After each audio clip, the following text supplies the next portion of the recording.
Hi, this is Warren Whitlock along with Thomas Mangum here to talk about having some fun when you're connecting. And we've chose this topic today because in the Connection Show because we think that a lot of people look at networking as something you have to do and it's a chore. And we want to take a little bit bigger picture look at that. And so let's start off with Thomas. Hello. Hey, Warren. Always a pleasure. Tell us in your words, is networking fun? Networking is fun when I choose it to be fun. And that's just something I've found over and over again is when people wonder how I get the results that I get. I mean, you know that I'm a trainer and a facilitator. I travel almost weekly and teaching. It's about various things. You know, we're teaching communications to teams through fun and games, and sometimes it's a keynote and all of that. And I just got this question again. It's like, hey, how do you create these results? How do you get this to happen? And I said they're networking. They're really connecting with another individual. Oh, I hate networking events and stuff like that. I'm like, well, what would you prefer? And it's like, well, I prefer this or I prefer that. And so, Warren, it does come down to whatever we're doing in business, life, whatever, can you find some fun in it? And I'm not saying make it contrived or anything like that. The answer is really simple. The crazy thing is, as human beings, don't we make things complex and really difficult sometimes? We definitely do. You know, I'm thinking about where I get invited to events, and I'm going for the purpose of networking. They're holding the event for the purpose of networking. They're calling it a party. They're holding it at a nice location. And I get there and I'm just not in the mood. We've talked about that before. Not in the mood or whatever, and say like, oh, do I have to? And I'm thinking like, how could this be more fun than making it an event to call it fun? And if anything, I think we go overboard at trying to do that. Some of the most fun I've ever had networking is sitting in a hotel lobby with somebody I bumped into, and we end up talking for an hour rather than wandering off with whatever dumb meeting or whatever we're supposed to be doing. And to me, that's just gobs of fun. Yeah, you know, it's funny. It's interesting that you say that because everyone, us as an individual, we choose what we're bringing to the party. And I mean the party of life, the game of life, whatever terms that you want to use. And even when someone says, "No, be serious, Thomas. How do you create fun with at a networking event?" And I said, and at that moment, it's like, pause for a second. How are you being? No, I seriously want to know. That's my friggin' point. Good. Well, you know, it's how you're being. I was interviewing somebody about happiness last week, and we have talking about what we wanted to do and didn't do, and changing in the moment. And I had to admit that. I worked very late the night before. We were recording this early in the morning, and when I woke up, the alarm went off. I rarely use an alarm, but I set an alarm because I knew, it's going to be 2-3 hours sleep. And my first thought was, how can I get out of doing this? I don't want to go here. I'm not awake. I don't think I'm going to be happy and chipper in my usual fun self. I just don't want to do this. At the time I was explaining to him about this, I was 10 minutes into the conversation. I was having a blast. It can change that fast. It's a decision. I decided to go ahead and get out of bed and drag myself to the studio and do the thing. Fortunately, it was radio, and I talked to him, and within a few minutes, I was so glad that I was there. And I think that's one of the hump you got to get over is when you get that feeling of this can't possibly be fun, then deciding it's either going to be fun or go home. Absolutely. And it comes down to it comes down to a couple of points. Whenever you think that you have to do something, number one, I'm not a big believer in believing that you have to do anything. You get to do it. Come from a place of power and responsibility. I get to go to BNI today, a networking association. I get to go to that event. So you have a choice. Either you do it, you get someone else to do something, or you simply don't do it. Can we just be adults about this, everyone? It's like that goes true with anything that we do in life. And so remember that no one's ever making us do anything. So come from a place of choice. if you do decide to go out there and do it, if your networking group or your event or your seminar that you go to isn't fun, how are you being? Are you bringing fun to the table? Is it your intention that this be a fun experience? Notice I said intention, not expectation. That's kind of external, but the internal thing. Now, I'm the first one to admit right now, in front of everyone, is that have I been to networking events that sucked? I mean, they kind of sucked the life and energy out of me, and I hated it. Yeah, but if I really take a moment and become self-reflective, how was I being when I went? I didn't want to go. I'm like, oh, God, they're always so formal, they're all douchey. Oh, I can't stand going to this networking event. And guess what? That's exactly what I got. You know? Now, I don't necessarily have to go again, but I am going to take responsibility as what I was bringing to the table, what I was being and bringing. So this is a very, very important point that all of us, aside from all the tips and tricks and ways to make it more fun, how are you and I being? Notice, you can be, do, and have anything you want in this life. And the having and the doing, that happens as a result of who we get to be. It may sound a little woo, it may sound a little crazy. I'm going to tell you, it works. It's worked in my life. I guarantee you it's worked in Warren's life. We set ourselves up. Stack the deck in our favor. So as you go back through some of maybe the past episodes that we've gone through about, hey, how do I initiate a conversation? Like the strategic pieces, the tactical pieces. And what is it? We've had so many episodes, Warren, about this tip and that tip and this tip and that tip. None of those tips mean anything if you're not bringing some kind of the right attitude and the beingness to it.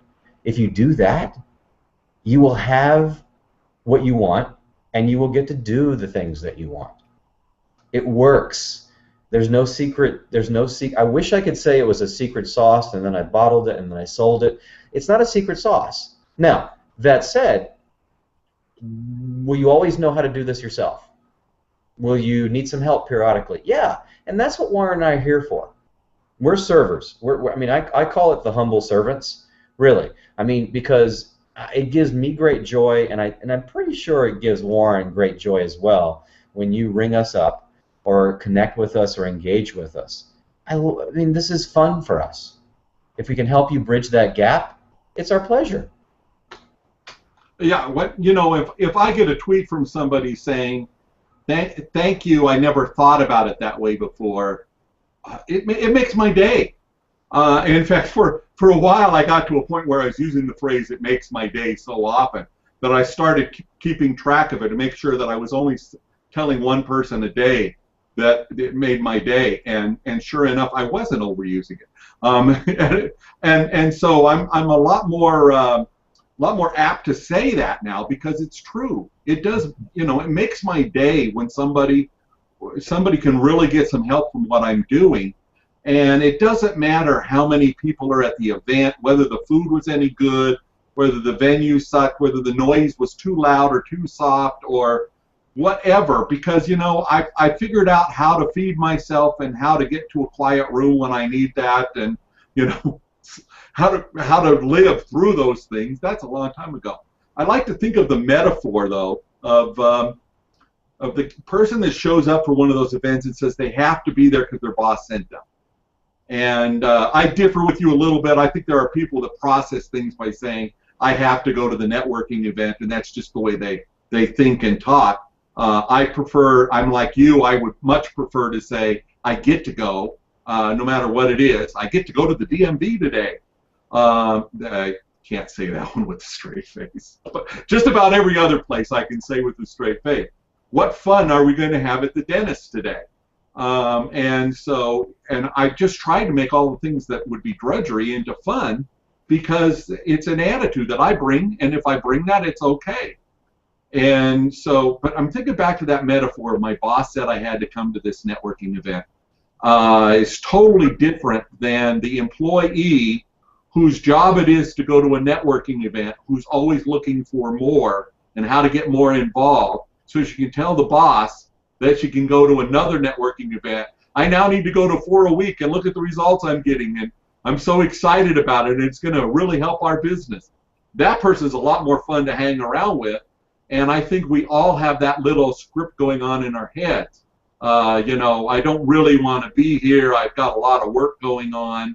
And the truth is, no, if I show up at some place, I don't have too much work going on to be there. And in fact, that's probably the most work I'm going to do during the day, is making sure that I'm there and in the right mood and ready to help somebody. And that's great for me. It's good for my business. It's good for my ego. It's just good for my life force to feel like I'm out there trying to do something to help other people.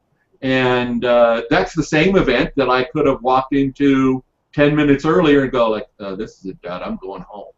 And the difference is getting fired up about that. So do you have any tips or tricks you use if you're in that drudgery mood and to get turned on and make it happen and remember that it's fun?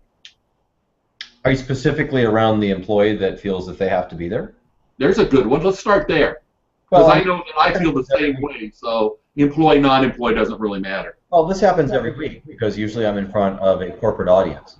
It often happens with my corporate, if I'm speaking to a corporate group, most of my training and facilitation is in front of a group of employees or corporate leaders than it is in front of a group of entrepreneurs and self-starters and things like that.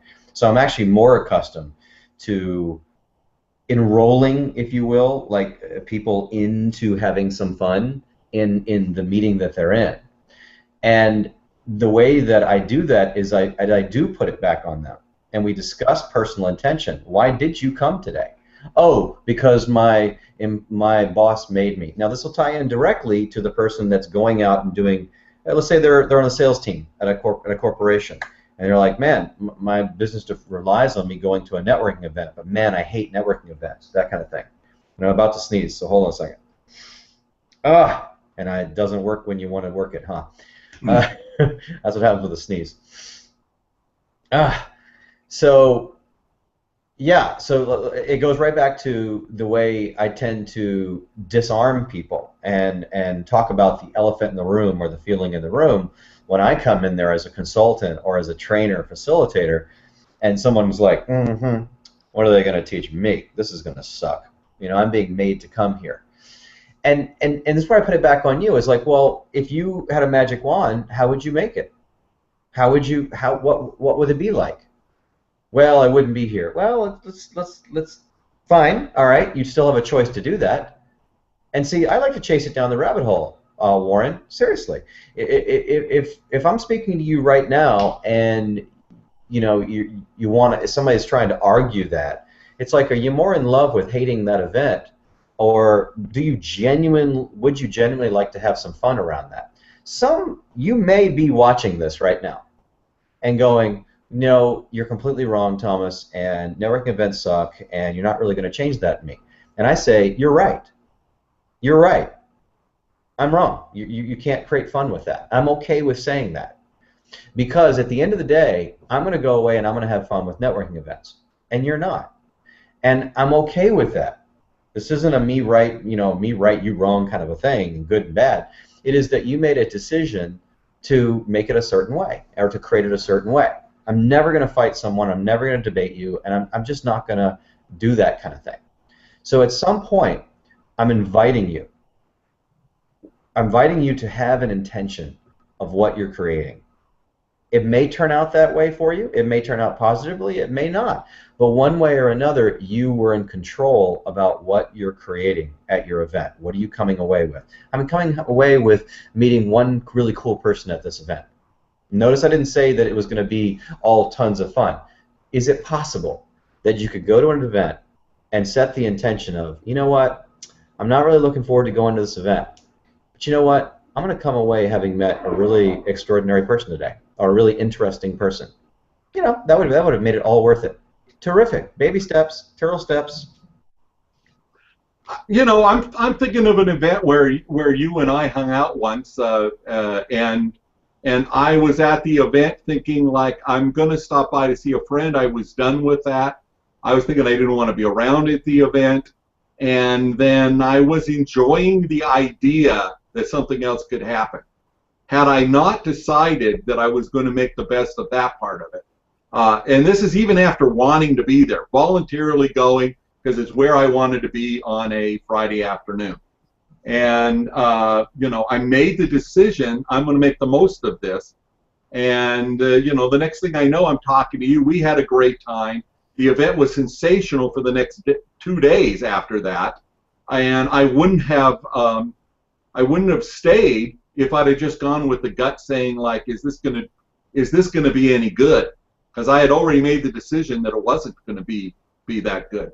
And so I try to take personally what you're saying. I'm thinking, like, I need Thomas the cheerleader there whenever I feel like that, or what can I do myself? And those same exercises you talk about doing probably have things like people will put their feet firmly on the floor instead of cross legs, and uncross their arms, and you know, and open up, and maybe do an exercise of standing up and sitting down, or shaking the person next to them hand, or whatever it is you do.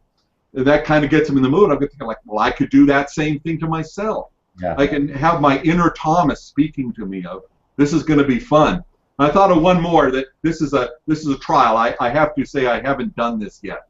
But you imagine if you think the funniest thing in the world is your boss getting a pie in the face, and you imagine that inside the room of networking you're going to see your boss getting a pie in his face, and it doesn't have to happen. You can imagine it.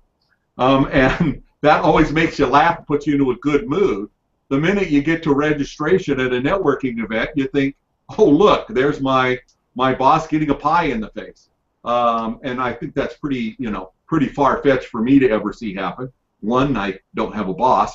But that there's something you can do to make that fun in some way, if only for a brief moment. Yeah. And turn around and give it a chance. And like you say, if you decide you want to go home, give up, and never do a networking event again, that's okay. I assume you're here listening to us because that's not the outcome you're looking for.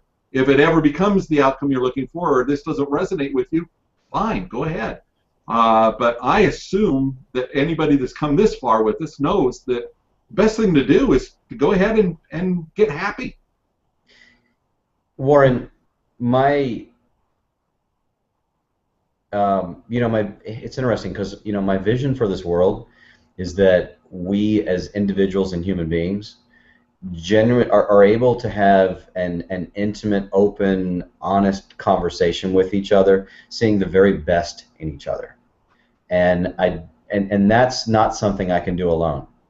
And it all ties into why I talk about networking, or connecting versus networking. It's why I talk about coming from a place of powerful choice and responsibility for what we have and what we're getting in our life. It's why I do these team building trainings and fun and games and do these keynotes. And see, people think, Warren, that I teach public speaking. They think that I coach people on how to be a connector versus a networker and all of that. It all ties into, those are vehicles. Those are things that I know how to do. I can help someone. I can coach someone. I can help them get better results. At the end of the day, it's a far more connected group of humans on this planet that are setting each other up, not getting stuck about, I do that, I hate this and I do that. There's a bigger vision behind that. There's a far, far bigger vision. So that's why I get on these shows with you. That's why I get up and do these trainings. It's not about selling another freaking course. That helps grease the wheels. You better damn well believe it. Or publish that next book. You better believe it. There's a bigger vision and objective of why Warren Whitlock and Thomas Mangum are talking about creating more fun in networking. At the end of the day, it's not really just about having more fun at your next networking event. It's helping you break through to having more friggin' fun in your life no matter what you're doing. The same rule applies whether you're in a corporate job right now.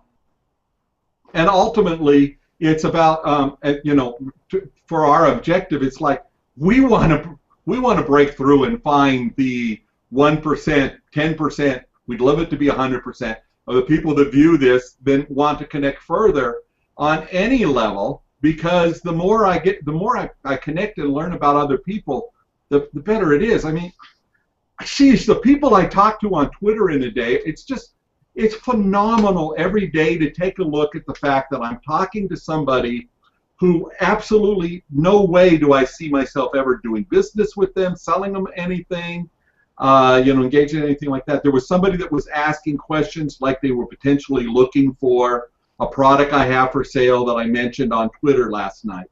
And after 6 or 7 tweets, it was so obvious from, the first one that this was somebody who didn't know what they were talking about. I then found out didn't speak English, was trying hard to communicate with me. The thing is, they were looking for the same goals as what I was trying to sell. And so instead of getting disappointed that I, wasn't going to make the big sale, because that's not why I'm there anyway, it was great to say, well, gosh, maybe this person in name a far off country that doesn't speak English, maybe they want to, maybe at some point that could result in something just fantastic that they will be teaching others about this, and who knows, they might even give me credit for having gotten them started. More than once I've met somebody at a public event, they said, I've been following you for years. Your Twitter book changed my life. I finally got how Twitter worked. I finally found out that it was not wasting time, it was saving me time, and I've got all sorts of results out of it. And I just hear that and I just go like, thank you so much. Talk about a make the day moment. I guess if I was thinking business-wise, direct response would be, gosh, when you hear that, you ought to offer somebody a consulting package. But quite often the people I hear that from are people that are out being social media gurus, running a service, making $1 million in it, doing extremely well. And they say, yeah, as a matter of fact, I thought Twitter was a waste of time until I connected with you. And boy, that pays so much better than any amount of check I could deposit. And by the way, buy my book and send me money. That's okay. I'll take that. But it's not as important as connecting and helping a human being. Thank you for saying that, because that moves right into a challenge I have, or a stretch maybe, for everyone watching the show right now. See, Warren is an expert with Twitter. He's a writer. He's a publisher. He is a coach. He's a consultant. I work a lot with corporate teams. All of us have little bit different expertise and vehicles that we do, but what unifies us is truly being of service. And if you're looking at some of the clues with this, is that the thing that we have a lot of fun talking about, it's not the main thing that we teach, it's just that skill and thing that helps us move our vehicles forward, and that is the connecting. That is connecting with the audience that you're meant to serve. So read between the lines with this. You want to be an author, you want to connect better with your team, you want to have better strategic relationships. Gosh, how do I do those kind of things? Well, you can learn that here from us. Ask us. Let us know. What are you looking to accomplish? Are you looking to be the next great speaker out there? Are you looking for to run that company out there? Whatever it is, share your dream and your vision. That's the bold kind of stretch, is like, have you told someone what you really want? I'm inviting you into a safe space where if one of us resonates with you, go over to the websites we have. You can find Warren Whitlock anywhere online. You can find Thomas Mangum anywhere online. Connect, engage, ask a question, be bold. This is your life.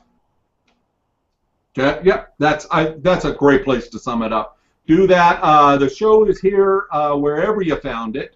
And wherever we're distributing it, we make it right here on Google Hangouts, and then do other things with it. You can see us live, you can chat with us if you want, or wherever you found it, there's probably a way to comment or connect with us, or just go on Twitter and say hello, and let's get a conversation started one way or another, and we'll keep making more of these. Bye.